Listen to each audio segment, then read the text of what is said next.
let me ask you, you were involved in Ethiopia. You were our ambassador to Ethiopia. Yes.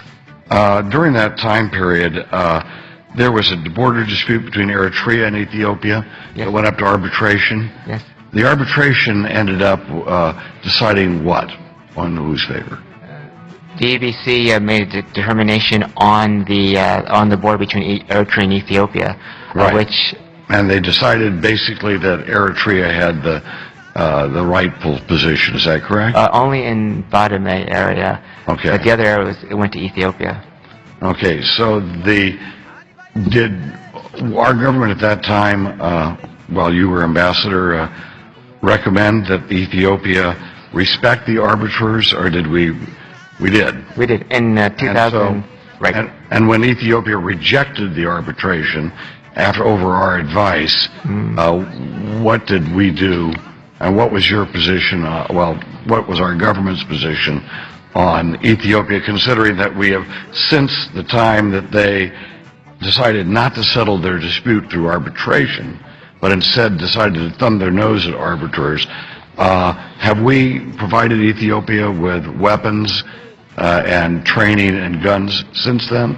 No, we have not provided weapons. We have provided training because of their forces in Darfur and now in Abyei. Right. So, but we haven't sold them any weapons or anything since. No, no weapons. All right. Well. Thank you, Mr. Rohrabacher. All right. Thank you. Thank you very much. What doesn't speak well of us is when we become intertwined with dictatorships, and that's why I am have been asking questions about Ethiopia, and I would ask our former ambassador to Ethiopia, was there an election held while you were ambassador in Ethiopia? I came in after the election. After the election. Was that election that happened right before you became ambassador? Did the winners of that election then take over the government, or did they arrest those who won the election?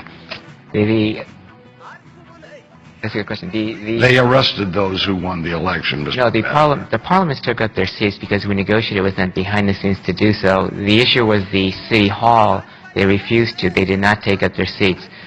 And in the context that they were arrested, and we worked with the government and the communities and the answer to the question is they arrested the ones who won the election. Those who lost the election stayed in power. Those who won the elections ended up in jail.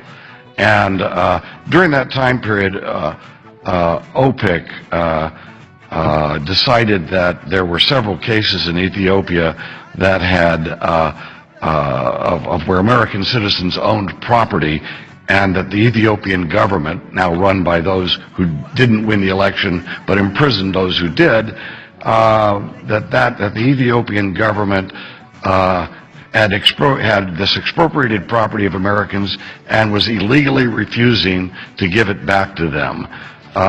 Do you believe that, and OPEC still has that standard, by the way, still has that finding. Do you agree with that finding? No, the Carter Center declared the election, the winner. They declared that the government of Meles had won. I mean, that was their position. The government declared that? No, Carter Center.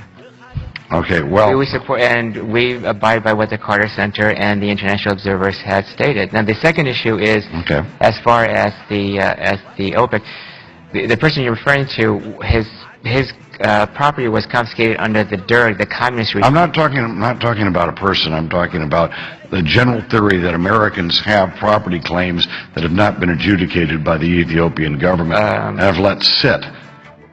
We've tried to help adjudicate with the government. I mean, we have. That's correct. But OPEC's, and that was why OPEC declared that Ethiopia was now no longer eligible for OPEC loan guarantees.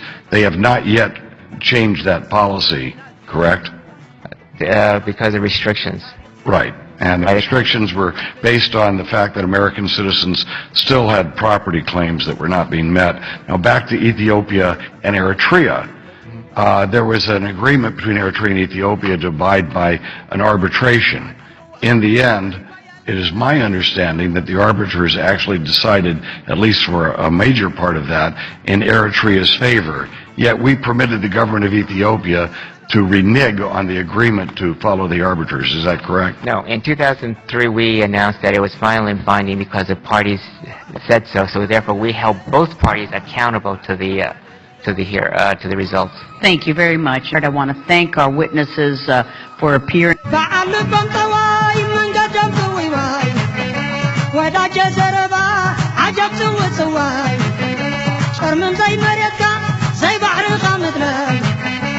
عبدهم سريسو حلم عباي تدري هو بيلقى قد حسبو ليلا يبالي له جسقهم فجقنا قير حر حر